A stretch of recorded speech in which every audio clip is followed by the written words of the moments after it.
എല്ലാവർക്കും ബ്രെയിൻ ഫ്രണ്ട്സിൻ്റെ ഒരു പുതിയൊരു വീഡിയോയിലേക്ക് സ്വാഗതം. സോ ഇന്നത്തോടെ നമ്മൾ ഇൻട്രൊഡ്യൂസ് ചെയ്യാൻ വേണ്ടി പോകുന്നത് SJ ക്യാമിൻ്റെ C100 എന്ന് പറഞ്ഞിട്ടുള്ള ഒരു ആക്ഷൻ ക്യാമറയാണ്. ഇതെന്ന് പറഞ്ഞിട്ടുണ്ടെങ്കിൽ ബഡ്ജറ്റ് ഫ്രണ്ട്ലി ആയിട്ടുള്ള ഒരു ആക്ഷൻ ക്യാമറയാണ്. അതുപോലെ തന്നെ ഇത് പുതിയൊരു സാധനമല്ല, ഇത്തിരി ഔട്ട്ഡേറ്റഡ് ആയിട്ടുള്ള ഒരു മോഡലും കൂടെയാണ്. അപ്പോൾ ഇന്നത്തെ വീഡിയോയിൽ നമ്മൾ ഇതിൻ്റെ ഒരു അൺബോക്സിങ്ങും ക്വിക്ക് ടെസ്റ്റും എങ്ങനെയുണ്ട് വീഡിയോ ക്വാളിറ്റി എന്നൊക്കെ നോക്കാം. അതുപോലെ തന്നെ ഇതിൻ്റെ പ്രൈസാണ് ഇൻട്രസ്റ്റിംഗ് ആയിട്ടുള്ളത്. 4500 രൂപയാണ് ഇപ്പോഴത്തെ പ്രൈസ് എന്ന് പറഞ്ഞിട്ടുണ്ടെങ്കിൽ. അപ്പോൾ ഈ 4500 രൂപയ്ക്ക് ഇത് വേർത്തിട്ടാണോ എന്നുള്ളത് അറിയണം. അപ്പോൾ എന്തായാലും നമുക്ക് അൺബോക്സ് ചെയ്തിട്ട് കൂടുതൽ കാര്യങ്ങൾ പറയാം. ഓക്കെ, അപ്പോൾ ഇങ്ങനെയാണ് നമ്മുടെ ബോക്സ് പാക്കേജിങ് വരുന്നത്. നമുക്കൊരു പ്ലാസ്റ്റിക് റാപ്പ് ഉണ്ട്. അതുപോലെ തന്നെ ഇതിനകത്ത് നമ്മുടെ ഫീച്ചേഴ്സ് കാര്യങ്ങളെല്ലാം സൈഡിൽ പറഞ്ഞിട്ടുണ്ട്. പക്ഷേ ഒരു പ്രശ്നമുള്ളതെന്ന് വെച്ചിട്ടുണ്ടെങ്കിൽ ഇതിൻ്റെ ആമസോൺ ഡിസ്ക്രിപ്ഷനിൽ പറഞ്ഞിരിക്കുന്ന C100 ആണ് ഈ മോഡൽ. അപ്പോൾ C100 പ്ലസ്സും ഉണ്ട്. അപ്പോൾ C100 ശരിക്കും പറഞ്ഞിട്ടുണ്ടെങ്കിൽ 1080p 30 FPS ആണ് സപ്പോർട്ട് ചെയ്യുള്ളൂ എന്നാണ് പറയുന്നത്. പക്ഷെ നമ്മുടെ ബോക്സിലേക്ക് വന്നിട്ടുണ്ടെങ്കിൽ 2K 30 FPS എന്ന് പറയുന്നുണ്ട്. അപ്പോൾ മൊത്തത്തിലൊരു കൺഫ്യൂഷനാണ്. അതുപോലെ തന്നെ ഇതിനകത്ത് ഡിസ്പ്ലേ കാര്യങ്ങളൊന്നുമില്ല. അതുപോലെ തന്നെ ലൈറ്റ് വെയിറ്റ് ആയതുകൊണ്ട് തന്നെ ഡിസ്പ്ലേ കാര്യങ്ങളില്ലാത്തത്. ഡിസ്പ്ലേ കാര്യങ്ങളില്ലാത്തത് നമ്മളെ സംബന്ധിച്ചിടത്തോളം ഒരു അഡ്വാൻറ്റേജ് ആണ്. കാര്യം നമുക്ക് RC കാറിലും കാര്യങ്ങളൊക്കെ മൗണ്ട് ചെയ്യുമ്പോൾ ഒരിത്തിരി ലൈറ്റ് വെയിറ്റ് ആയിരിക്കും. അപ്പോൾ നമുക്ക് അതിൽ അൺബോക്സ് ചെയ്ത് നോക്കാം ഇതിൻ്റെ അകത്ത് എന്തൊക്കെയാണ് വരുന്നതെന്ന്. അത്യാവശ്യം സാധനങ്ങൾ നമ്മുടെ ഇവിടെ പറയുന്നുണ്ട് എന്തൊക്കെയാണ് വരുന്നതെന്നുള്ളത്. നിങ്ങൾക്ക് പോസ് ചെയ്ത് കഴിഞ്ഞാൽ അറിയാൻ വേണ്ടി പറ്റും. അതുപോലെ നമുക്ക് ബാക്കി ഡീറ്റെയിൽസ് എവിടെ നിന്നാണ് ഇത് ഓബിയസ്ലി മെയ്ഡ് ഇൻ ചൈനയാണ്. SJ ക്യാമറ ചൈനയിലുള്ള സാധനം തന്നെയാണ്, ഇങ്ങോട്ട് ഇമ്പോർട്ട് ചെയ്തിട്ടുള്ളതാണ്. C100 ബ്ലാക്ക് ആണ് നമ്മുടെ വേരിയൻറ്റ് കേട്ടോ. നമ്മൾ എടുത്തിരിക്കുന്നത് ബ്ലാക്ക് ആണ്. ബ്ലാക്ക് എടുത്തതല്ല, ബ്ലാക്ക് ആയിരുന്നു അവൈലബിൾ ആയിട്ടുണ്ടായുള്ളൂ. അപ്പോൾ നമുക്ക് എന്തായാലും ബോക്സ് എന്തായാലും എടുക്കാം, പുറത്തേക്ക് എടുക്കാം. ഓക്കെ, ഓ വരാനൊരു ഇത്തിരി പാട്. ഓക്കെ, ഒരു മിനിറ്റ്. ഇങ്ങനെ തന്നെ അല്ലേ? ഓ ഇങ്ങനെയാണോ?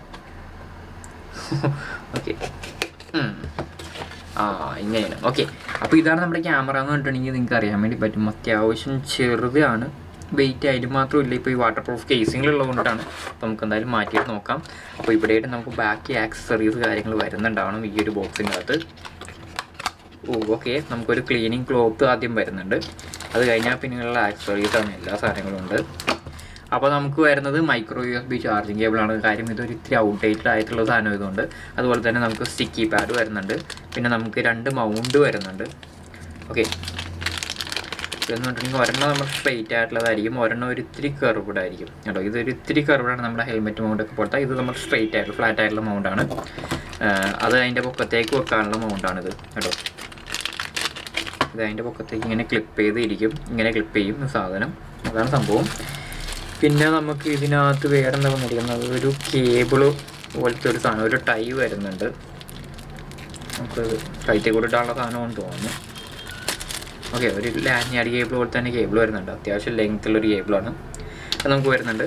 അതുപോലെ തന്നെ നമുക്ക് ഓപ്പൺ ആയിട്ടുള്ളൊരു മൗണ്ട് ഉണ്ട്. അതുപോലെ തന്നെ നമുക്ക് ചുറ്റിനും കവർ ചെയ്യുന്ന ഒരു മൗണ്ടും ഉണ്ട്. ഓക്കെ, 2 ടൈപ്പ് മൗണ്ട് ഉണ്ട്. ഇത് ക്ലിപ്പാണ് ശരിക്കും പറഞ്ഞിട്ട്. അപ്പോൾ നമുക്ക് അതും വേണമെന്നുണ്ടെങ്കിൽ ഒന്ന് തുറന്ന് നോക്കാം. ഇതാണ് ക്ലിപ്പ് എന്ന് പറഞ്ഞിട്ടുണ്ടെങ്കിൽ നമുക്കിങ്ങനെ എവിടെയെങ്കിലും ക്ലിപ്പ് ചെയ്ത് ബാഗിൽ എവിടെയെങ്കിലുമൊക്കെ ക്ലിപ്പ് ചെയ്ത് നോക്കാം നമുക്ക് പോകുന്ന സമയത്ത്. വേണ്ടിയിട്ടുള്ള മൗണ്ടാണ്. അപ്പോൾ അത്രയുള്ള സാധനങ്ങൾ. പിന്നെയുള്ള നമ്മുടെ ഇൻസ്ട്രക്ഷൻ മാനുവൽ കാര്യങ്ങളാണ്. നമുക്ക് വൈഫൈ കണക്ട് ചെയ്യുന്ന കാര്യങ്ങളെന്നൊക്കെ ഉള്ളത് ഇതിനകത്ത് പറയുന്നുണ്ട്. അപ്പോൾ നമുക്ക് ക്യാമറയിലേക്ക് തന്നെ വരാം. അപ്പോൾ ഇതാണ് നമ്മുടെ ക്യാമറ, ഒരു ഹൗസിങ് വാട്ടർ പ്രൂഫ് ഹൗസിങ്ങിലാണുള്ളത്. അപ്പോൾ നമുക്കിത് എന്തായാലും തുറക്കാം. ഓക്കെ, ലോക്ക് തുറന്നിട്ടുണ്ട്. ഇപ്പോൾ ഓണും ആയത്. നമ്മൾ ഇത്തിരി ബലം പിടിച്ചാണ് തുറന്നത്, അതുകൊണ്ട് അത് ഓണും ആയിട്ടുണ്ട് കേട്ടോ. ഇതാണ് ബോഡി എന്ന് പറഞ്ഞിട്ടുണ്ടെങ്കിൽ ഇപ്പോൾ വൈബ്രേറ്റ് ചെയ്തുകൊണ്ടിരിക്കേണ്ട. ഒരു മിനിറ്റ്, ലോങ് പ്രസ് ചെയ്ത് പിടിക്കാം. ഓക്കെ, ഇപ്പോൾ ഓഫ് ആയിട്ടുണ്ട്. നമ്മൾ തുറക്കണതിൻ്റെ ഇടയിൽ കൂടെ ഒന്ന് ലോങ് പ്രസ് ആയിട്ടുണ്ടായി ഇവിടെ, അതുകൊണ്ട് ഓൺ ആയിട്ടുണ്ടായിരുന്നു. ഇതാണ് ബോഡി എന്ന് പറഞ്ഞിട്ടുണ്ടെങ്കിൽ നമുക്ക് ഇവിടെ ഒരു മൈക്കിൻ്റെ ഇത് വരുന്നുണ്ട്. അതുപോലെ തന്നെ നമുക്ക് ലാൻഡ് കണക്ട് ചെയ്യാൻ വേണ്ടിയിട്ടുള്ള ഏരിയ വരുന്നുണ്ട്. അത് കഴിഞ്ഞ് ഇവിടെ നമുക്കൊരു ചെറിയൊരു റബ്ബർ പാഡ് വരുന്നുണ്ട്. അത് നമുക്ക് തുറന്നു കഴിഞ്ഞിട്ടുണ്ടെങ്കിൽ നമുക്ക് ഇവിടെ ആയിട്ടായിരിക്കും ചാർജിങ് പോർട്ടും ഇത് മറ്റേ മൈക്രോ SD കാർഡിന് സ്ലോട്ട് ഇതിനകത്ത് വരുന്നുണ്ട്. ഓക്കെ, അത്രയാണ് സംഭവം. അപ്പോൾ ഇതിൻ്റെ ബാക്കി എല്ലാ കൺട്രോൾസും നമുക്ക് ആപ്പ് വഴി തന്നെ കൺട്രോൾ ചെയ്യാൻ വേണ്ടി പറ്റുള്ളൂ. ഇതിനൊരു ആപ്പ് ഉണ്ട്, നമുക്ക് വൈഫൈ ആയിട്ട് കണക്ട് ചെയ്യാനും കാര്യങ്ങളൊക്കെ ഉണ്ടാവും. അപ്പോൾ ഇവിടെ പറഞ്ഞിട്ടുണ്ട് ഓപ്പറേഷൻ എങ്ങനെയാണെന്നൊക്കെ ഉള്ളത്. ലോങ് പ്രസ് ചെയ്തിട്ടുണ്ട് ഓൺ ആവും. ഓൺ ആയി കഴിഞ്ഞപ്പോൾ തന്നെ വീഡിയോ മോഡിലേക്ക് ആയിരിക്കും വരുന്നത്. ഷോർട്ട് ക്ലിക്ക് ചെയ്തിട്ടുണ്ടെങ്കിൽ വീഡിയോ സ്റ്റാർട്ട് ചെയ്യും. അതുപോലെ തന്നെ ലോങ് പ്രസ് ചെയ്തിട്ടുണ്ടെങ്കിൽ ടേൺ ഓൺ ആവും. അതുപോലെ തന്നെ വീഡിയോ ഡബിൾ ക്ലിക്ക് ചെയ്തിട്ടുണ്ടെങ്കിലാണ് വൈഫൈ ഓണും ഓഫും ആവുന്നത്. ഓക്കെ, അപ്പോൾ അത്രയുള്ള സാധനം. അപ്പോൾ എന്തായാലും ഞാൻ ഇതിൻ്റെ വൈഫൈ ഒക്കെ ഒന്ന് ഓൺ ചെയ്തിട്ട് നമുക്ക് ക്യാമറ ഒന്ന് ഓൺ ചെയ്ത് എങ്ങനെ ക്ലാരിറ്റി എന്നൊക്കെ നോക്കാം. ഓക്കെ, അപ്പോൾ ഇതാണ് നമ്മുടെ 1080p 30 FPS. നമ്മൾ അതിലിട്ടിരിക്കുന്ന നോക്കുമ്പോൾ നമ്മുടെ ക്യാമറയിൽ 2K 30fps വരെ കാണിക്കുന്നുണ്ട്. പക്ഷേ 1080pയുടെ അപ്സ്കെയിൽഡ് വെർഷൻ ആയിരിക്കും. കാരണം 1080pയിൽ പോലും 60fps ഇല്ല. 720pയിൽ നമുക്ക് 60fps സപ്പോർട്ട് ചെയ്യുന്നുണ്ട് ഈ ക്യാമറ. അപ്പോൾ ആ സെൻസർ എന്ന് പറഞ്ഞിട്ടുണ്ടെങ്കിൽ വളരെ ഔട്ട്ഡേറ്റഡ് ആയിട്ടുള്ള സെൻസറാണ്. അതുകൊണ്ടാണ് 1080p 30 വരെ സപ്പോർട്ട് ചെയ്യുന്നുള്ളൂ എന്ന് പറഞ്ഞത്. ഓക്കെ, നമ്മളിപ്പോൾ ചെയ്തിരിക്കുന്ന ഹെഡിൽ മൗണ്ട് ചെയ്തിട്ടുണ്ട്. ഞാനൊന്ന് ഫാനൊന്ന് ഓഫ് ചെയ്തിട്ട് ഇപ്പോൾ കാണുന്നത് നമ്മുടെ വ്യൂ പോലെ, ഫസ്റ്റ് പേഴ്സൺ വ്യൂ പോലെ ആയിരിക്കും. അപ്പോൾ അത് കഴിഞ്ഞ് നമ്മൾ ഫോണിലേക്ക് ഇപ്പോൾ നമ്മൾ നോക്കുന്നുണ്ട് രണ്ടാമത്. അപ്പോൾ ഈ ഒരു സെറ്റപ്പ് എന്തിനാണെന്ന് വെച്ചിട്ടുണ്ടെങ്കിൽ നമ്മുടെ ഡ്രോൺ പറത്താൻ വേണ്ടിയിട്ട് നമുക്കത് ആവശ്യമായിട്ട് വരും. അപ്പോൾ അത് വേണ്ടിയിട്ടാണ് ഞാൻ ഈ ഒരു സെറ്റപ്പ് നോക്കുന്നത്. ഇപ്പോൾ നമ്മൾ നോക്കുന്നത് WPL B36 ആണ്. ഓക്കെ, അപ്പോൾ ഞാൻ കറക്റ്റായിട്ട് നോക്കുന്ന പോലെ തന്നെയാണ് വന്നതെന്നുള്ളത് നിങ്ങൾക്ക് അറിയാൻ വേണ്ടി പറ്റും. അതുപോലെ തന്നെ E1 ഉണ്ട് ഇവിടെ. അതുപോലെ നമ്മുടെ റോളർ ഇവിടെ ഇരിപ്പുണ്ട്. അതിനടിയിൽ കൊണ്ടുപോയി നമ്മൾ T800 അൾട്രയുടെ വാച്ച് വെച്ചിട്ടുണ്ട്. നമ്മളിപ്പോൾ യൂസ് ചെയ്യുന്നില്ല. അപ്പോൾ മിക്കവാറും ഇത് നമ്മൾ ഗിവ് അവേ കൊടുക്കും. എന്തായാലും 4000 സബ്സ്ക്രൈബേഴ്സ് ആകുമ്പോൾ എന്തായാലും കുറച്ച് ഗിവ് അവേസ് ഉണ്ട്. അപ്പോൾ അതിനുവേണ്ടി എന്തായാലും നിങ്ങൾ വെയിറ്റ് ചെയ്യാം. ഇൻട്രസ്റ്റിംഗ് ആയിരിക്കും. അപ്പോൾ അതെന്തായാലും ഇരിക്കട്ടെ. നമ്മുടെ WL Toysൻ്റെ 1/14 സ്കെയിൽ ബഗ്ഗി ഇരിപ്പുണ്ട്. ഓക്കെ, അതുപോലെ തന്നെ നമ്മുടെ ബാക്കിയുള്ള കാര്യങ്ങൾ. ഓക്കെ ഗൈസ്, അപ്പോൾ അതായിരുന്നു നമ്മുടെ SJ ക്യാമിൻ്റെ C100 എന്ന് പറഞ്ഞിട്ടുള്ള ആക്ഷൻ ക്യാമറ. അപ്പോൾ സ്റ്റെബിലിറ്റി ഇല്ല എന്നുള്ളത് അതിൻ്റെ ഒരു മെയിൻ ഡിസഡ്വാൻറ്റേജ് ആണ്. അതെനിക്ക് പറയാതിരിക്കാൻ വേണ്ടി പറ്റില്ല.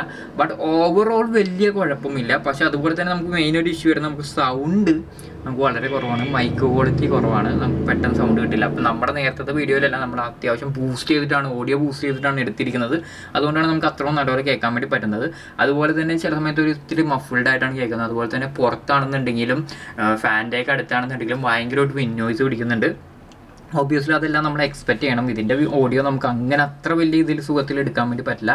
നമുക്ക് ഓഡിയോ ഇല്ലാതെ എടുക്കാൻ വേണ്ടി പറ്റും. എല്ലാ സെറ്റിങ്സും നമ്മൾ ചെയ്യണമെന്നുണ്ടെങ്കിൽ നമ്മുടെ ഫോണുമായിട്ട് കണക്ട് ചെയ്യണം. വന്നാൽ മാത്രമേ നമുക്ക് എല്ലാ കാര്യങ്ങളും ഇതിനകത്ത് ചെയ്യാൻ വേണ്ടി പറ്റുള്ളൂ. ഓക്കെ, അതാണ് ഏറ്റവും വലിയൊരു ഡിസഡ്വാൻറ്റേജ് എന്ന് പറഞ്ഞിട്ടുണ്ടെങ്കിൽ ഫുൾ സെറ്റിങ്സ് നമ്മൾ ഫോൺ വഴിയാണ് ചെയ്യുന്നത്. അത് ഒരു കണക്കിന് അഡ്വാൻറ്റേജസും ആണ്. കാര്യം ഇതിനകത്ത് വേറെ ഡാമേജ് വരാനുള്ള സാധനങ്ങളൊന്നും ഡിസ്പ്ലേയും കാര്യങ്ങളൊന്നും ഇല്ല. പാടുള്ള ഫ്രണ്ട് ഒരു ഇതാണ്. ഇതിന് വേറെ കവറിംഗ് ഒന്നുമില്ല, പ്രൊട്ടക്റ്റീവ് ഒന്നുമില്ല. പക്ഷേ നമ്മൾ ഈ ഒരു വാട്ടർ പ്രൂഫ് കേസിങ്ങോ വല്ലതും ഉപയോഗിക്കണമെന്നുണ്ടെങ്കിൽ നമുക്ക് അതും സേവ് ചെയ്യാൻ വേണ്ടിയിട്ട് പറ്റും. നമുക്കപ്പോൾ നമ്മുടെ ക്യാമറയ്ക്ക് ഒന്ന് ഡാമേജ് ഒന്നും വരാതിരിക്കാൻ വേണ്ടി പറ്റും. എൻ്റെ ഒരു അഭിപ്രായത്തിൽ ഇത് വെച്ചിട്ട് ഉപയോഗിക്കുന്നതായിരിക്കും നല്ലത്. പക്ഷേ അപ്പോഴും നമ്മുടെ ഓഡിയോക്ക് നല്ല പണി കിട്ടും. കാര്യം വാട്ടർ പ്രൂഫ് കേസും കൂടെ വന്നു കഴിയുമ്പോൾ ഓഡിയോ മിക്കവാറും വർക്ക് ചെയ്യില്ലെന്ന് നമുക്ക് പറയാൻ വേണ്ടി പറ്റും. അപ്പോൾ അതൊരു ചെറിയൊരു ഡിസഡ്വാൻറ്റേജ് ഉണ്ട്. ബട്ട് ഓവറോൾ ക്വാളിറ്റി കൊള്ളാം. അത്യാവശ്യം കുഴപ്പമില്ല. നമുക്ക് യൂസ് ചെയ്യാൻ പറ്റുന്ന ഒരു ക്വാളിറ്റിയാണ്. അത് ഇട്ടപ്പോൾ തന്നെ ഓണായി ക്യാമറ. ഞാൻ ഒന്ന് ലോങ് പ്രസ് ചെയ്ത് ഓഫ് ചെയ്യട്ടെ. അപ്പോൾ അത്രേ ഉള്ളൂ. നിങ്ങൾ എന്തായാലും വീഡിയോയും കാര്യങ്ങളൊക്കെ കണ്ടിട്ടുണ്ടാവും. അപ്പോൾ നിങ്ങൾക്ക് ഏകദേശം അറിയാൻ വേണ്ടി പറ്റും ഇതെന്താണെന്നുള്ളത്. എൻ്റെ ഒരു അഭിപ്രായത്തിൽ ഓവറോൾ കുഴപ്പമില്ലെന്ന് നമുക്ക് പറയാൻ വേണ്ടി പറ്റുള്ളൂ. ചെറിയ യൂസേജ് കേസ് സിനാരിയോസിലൊന്നും കുഴപ്പമില്ല. സ്റ്റെബിലിറ്റി കാര്യങ്ങളില്ലാത്തതുകൊണ്ട് തന്നെ നമുക്ക് വാക്കിംഗ് കാര്യങ്ങളൊന്നും അത്ര സുഖമായിട്ട് വരില്ല. നമുക്കിപ്പോൾ റൈഡിങ് കാര്യങ്ങൾ പോലെ ബൈക്കിലോ അതുകൊണ്ട് ഞാൻ പറഞ്ഞു നമ്മുടെ RC കാറിലൊക്കെ ഫിറ്റ് ചെയ്ത് കഴിഞ്ഞാൽ ചിലപ്പോൾ കുഴപ്പമുണ്ടാവില്ല. ചെറിയൊരു വൈബ്രേഷൻ്റെ ഇഷ്യൂ മാത്രമേ ഉണ്ടാവുള്ളൂ. നമുക്ക് സ്റ്റെബിലിറ്റി അത്രത്തോളം ആവശ്യം വരില്ല എന്നാണ് എനിക്ക് തോന്നുന്നത്. അപ്പോൾ അങ്ങനെയുള്ള കേസുകളിൽ നമുക്ക് യൂസ്ഫുൾ ആയിരിക്കും. സോ എന്തായാലും ഇതിൻ്റെ ലിങ്ക് എന്തായാലും ഞാൻ ഡിസ്ക്രിപ്ഷനിൽ ഇട്ടേക്കാം. നിങ്ങൾക്ക് വേണമെന്നുണ്ടെങ്കിൽ പോയി ചെക്കൗട്ട് ചെയ്യാം. ഞാൻ പ്രിഫറബിളി സജസ്റ്റ് ചെയ്യുന്നത് ഈ ഒരു പ്രൈസ് പോയിന്റിൽ നമുക്കൊരു ചെറിയ ഫോം ഫാക്ടറുള്ള ക്യാമറയാണ് നിങ്ങൾക്ക് വേണ്ടതെന്നുണ്ടെങ്കിൽ ഇതാണുള്ളത്. പിന്നീടുള്ള നിങ്ങൾക്ക് പൈസ ഇത്തിരി മുടക്കാൻ പറ്റുമെന്നുണ്ടെങ്കിൽ Insta360 Go 2 Go 3 ഒക്കെ ഉണ്ട്. അത്യാവശ്യം ഇതല്ല, അതൊരു വേറെ ലെവലാണ്. പക്ഷേ അതിനനുസരിച്ച് പൈസയും കൊടുക്കേണ്ടി വരും. പക്ഷേ ആ ഒരു ക്ലാരിറ്റി എന്ന് പറഞ്ഞിട്ടുണ്ടെങ്കിൽ സൂപ്പർ സാധനം ആയിരിക്കും. അതുപോലെ തന്നെ ഇതിൽ നമുക്ക് ഇങ്ങനെ വെച്ച് മൗണ്ട് ചെയ്യാൻ വേണ്ടിയിട്ട് പറ്റില്ല. ഇങ്ങനെ വെച്ച് മൗണ്ട് ചെയ്ത് കഴിഞ്ഞിട്ടുണ്ടെങ്കിൽ നമുക്ക് പോർട്രേറ്റ് മോഡിലായിരിക്കും വീഡിയോ വരുന്നത്.